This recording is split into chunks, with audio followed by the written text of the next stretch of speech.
So ayun guys, Philippine Looper ng Pilipinas.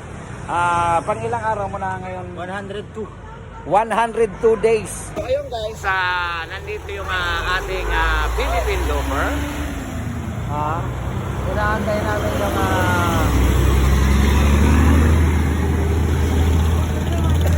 So ayun, eto na. Hello! Ayan. So ayun guys, papunta na dito ang Philippine Looper ng Pilipinas. Ayan na guys, syempre mag-picture tayo sa Philippine Looper. Ayan, parating na ngayon. So ayun na siya guys. Kung nakikita nyo, malapit na siya. Iikutin niya ang buong Pilipinas, yun ang sabi niya, at i-interview natin ngayon dito. Ayan.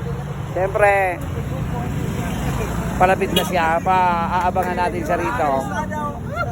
Abangan natin siya rito guys. Ang Philippine Looper ng Pilipinas, malapit na. So ayun, nandito na.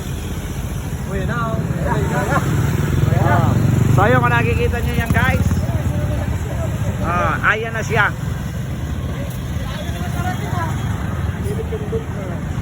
Ayan ang Philippine Looper ng Pilipinas. Eto. So ayan. So ayun guys, Philippine Looper ng Pilipinas. Pang ilang araw mo na ngayon? 102. 102 days. Ayan. Galing ka pong? Kanina, nag-gas ko lang. Tapos? Pero dito ako sa Malilipot, may kamag-anak ako. Ayan, may kamag-anak pala sa Malilipot. Philippine Looper ng Pilipinas guys. Pag-ipalo man po para matulungan natin ito.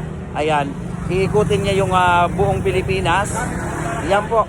Ferdinand de la Merced, sa akong Philippine Looper, ako yung nagtatala ng ano natin, para sa world record, Batanes to Hulo yung nilalakad ko. Ayan, Batanes to Hulo. Ayan, ang lalakarin ng ating Philippine Looper. At inaano niya ngayon yung Philippine World Record. Ayan, guys, Philippine Looper, pag napadpad dyan sa lugar ninyo, ayan, lalo na dyan sa mga taga Malilipot, ang Philippine Looper ng Pilipinas andito na ngayon sa Albay. Tingnan nyo guys.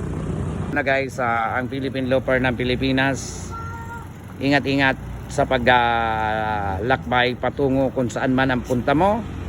Ayan, ingatan ka sana ni Lord. Thank you very much and God bless you.